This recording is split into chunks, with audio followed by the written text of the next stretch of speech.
Hey there YouTube, this is Elite Master bringing you a video review. This time, I'm going to be taking a look at the 1/44 scale, high grade, Gundam Reconquista and G Elf Bullock.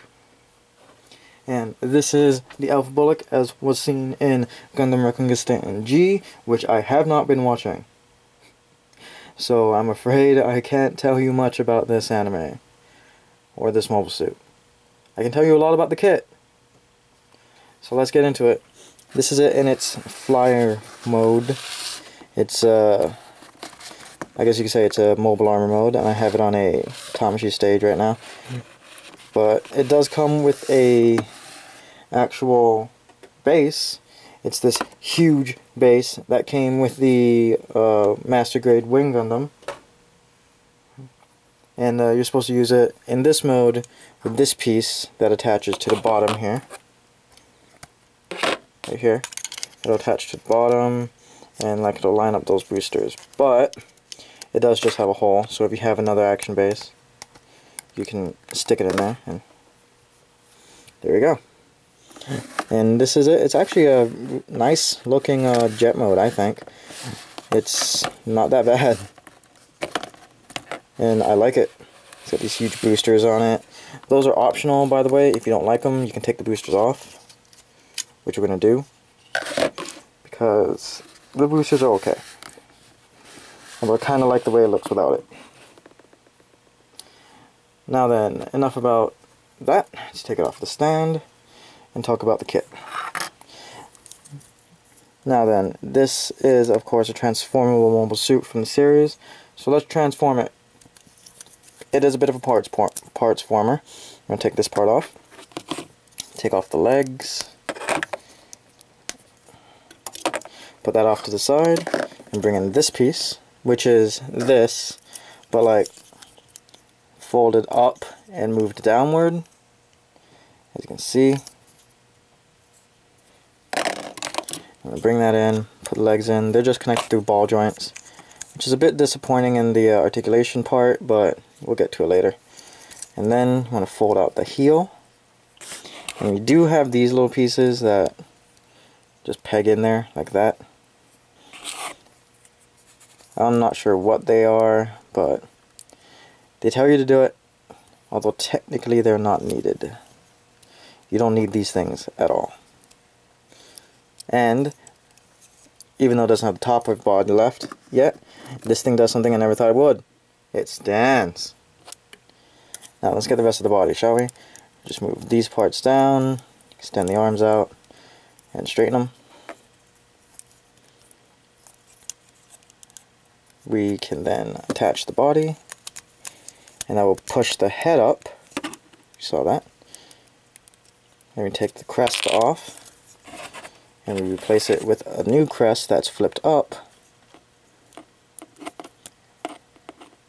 And I'm glad they did this instead of making like a really fragile joint that would probably be super loose.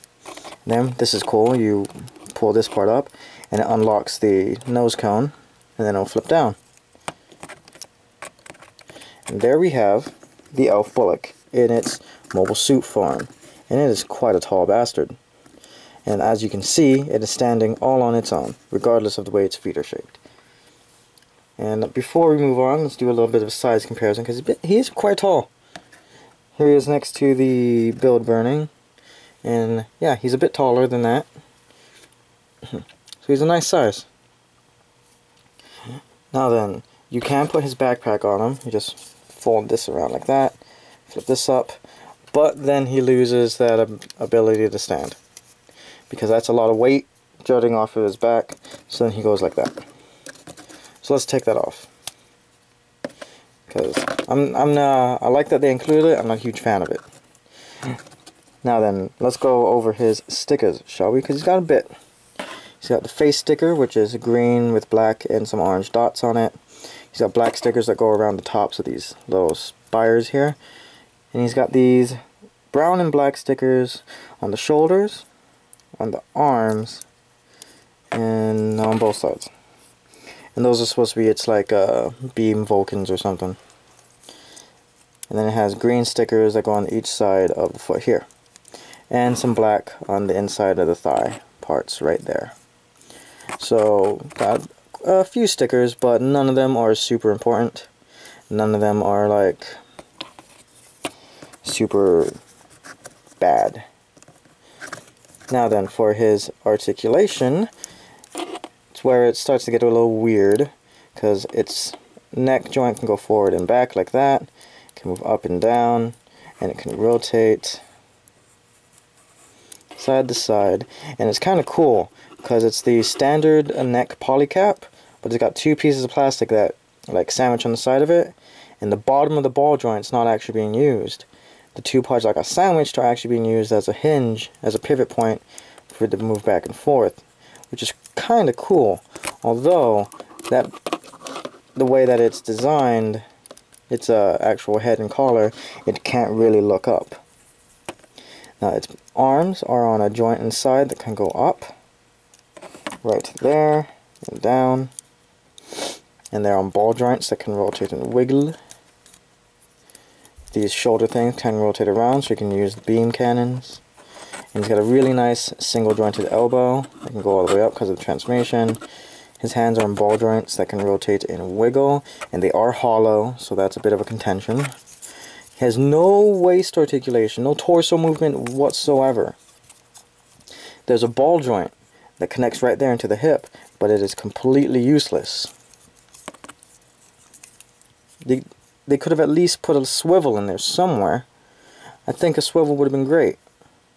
If they had moved where the ball joint is connected in here to like the top of the back right here, he could have had some like side to side movement at least. But nothing.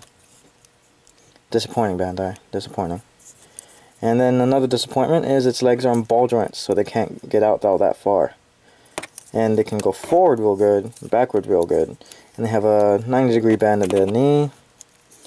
And they've got this thing, which is a heel that's on a double joint. So yeah, that's its articulation. A bit disappointing, but really, when everybody saw the pictures for this thing, they didn't think it was going to be that articulated anyway. And it's not. It can pull off a few poses, but nothing too fantastical here. Now then, it does come with this adapter, which will allow you to mount it onto the large action base. And the reason you need this large action base is because of these awesome little things. Yeah, this is the reason I bought this kit. And what that is you take these little brown pieces out, which by the way, you don't need them to stand. He stands perfectly fine without them. And you just collapse up the feet. And then you take the front of the shin off. And then you connect these in. And now he's got his beam feet!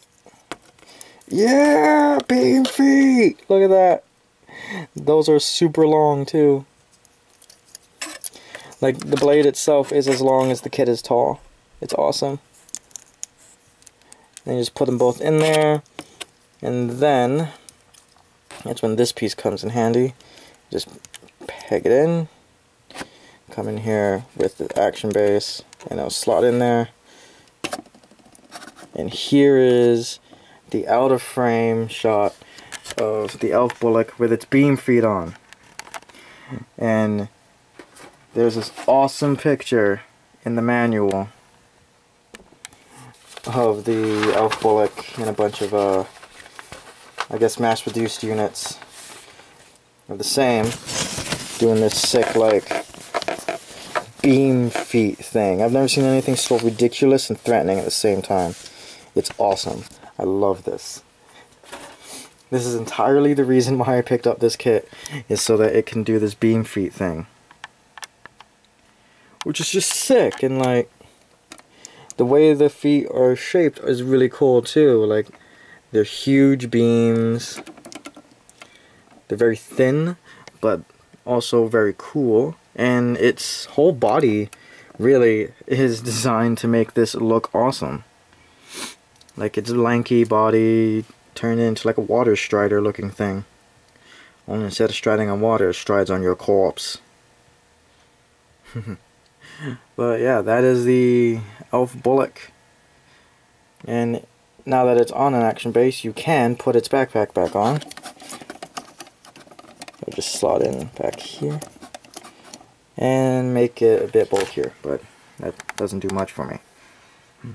Yeah, this thing, just for the beam feet, I think it's worth it.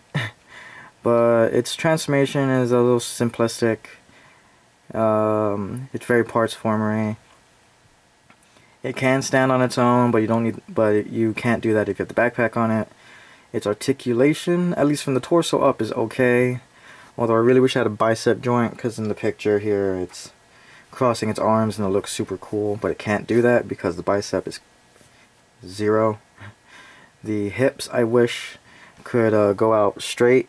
I could do a good split so they can like do a spinning beam kick, which would be really cool. But this thing's awesome and I love it, but it's not gonna jive with a lot of people's aesthetic like tendencies, I guess you could say. Yeah, a lot of people aren't gonna like the way it looks, a lot of people aren't gonna like the way it transforms, and a ton of people are gonna hate its lack of articulation, which is actually a huge problem for me with the Reconquista kits. Like, none of them so far have had awesome articulation, yet everything else coming out, like through the Build Fighters line, has amazing articulation. And like, this thing's 800 yen, and it has a ton more articulation than that guy. But yeah, if you want to pick it up, I would recommend it. But if you don't like the design and you don't like its transformation, the kit I really don't think is going to do anything for you. But yeah, anyway, there are a few other Reconquista kits that are coming out that I'm really excited for. The Lucifer and the Jaeon being a few of them. Am I saying that right? Jaeon? G-A-on? I don't know. But yeah, those things look sick. Also the Mock Knife, which looks to be a little sister version of this thing. But yeah, that was Lee Master. I'll see y'all later.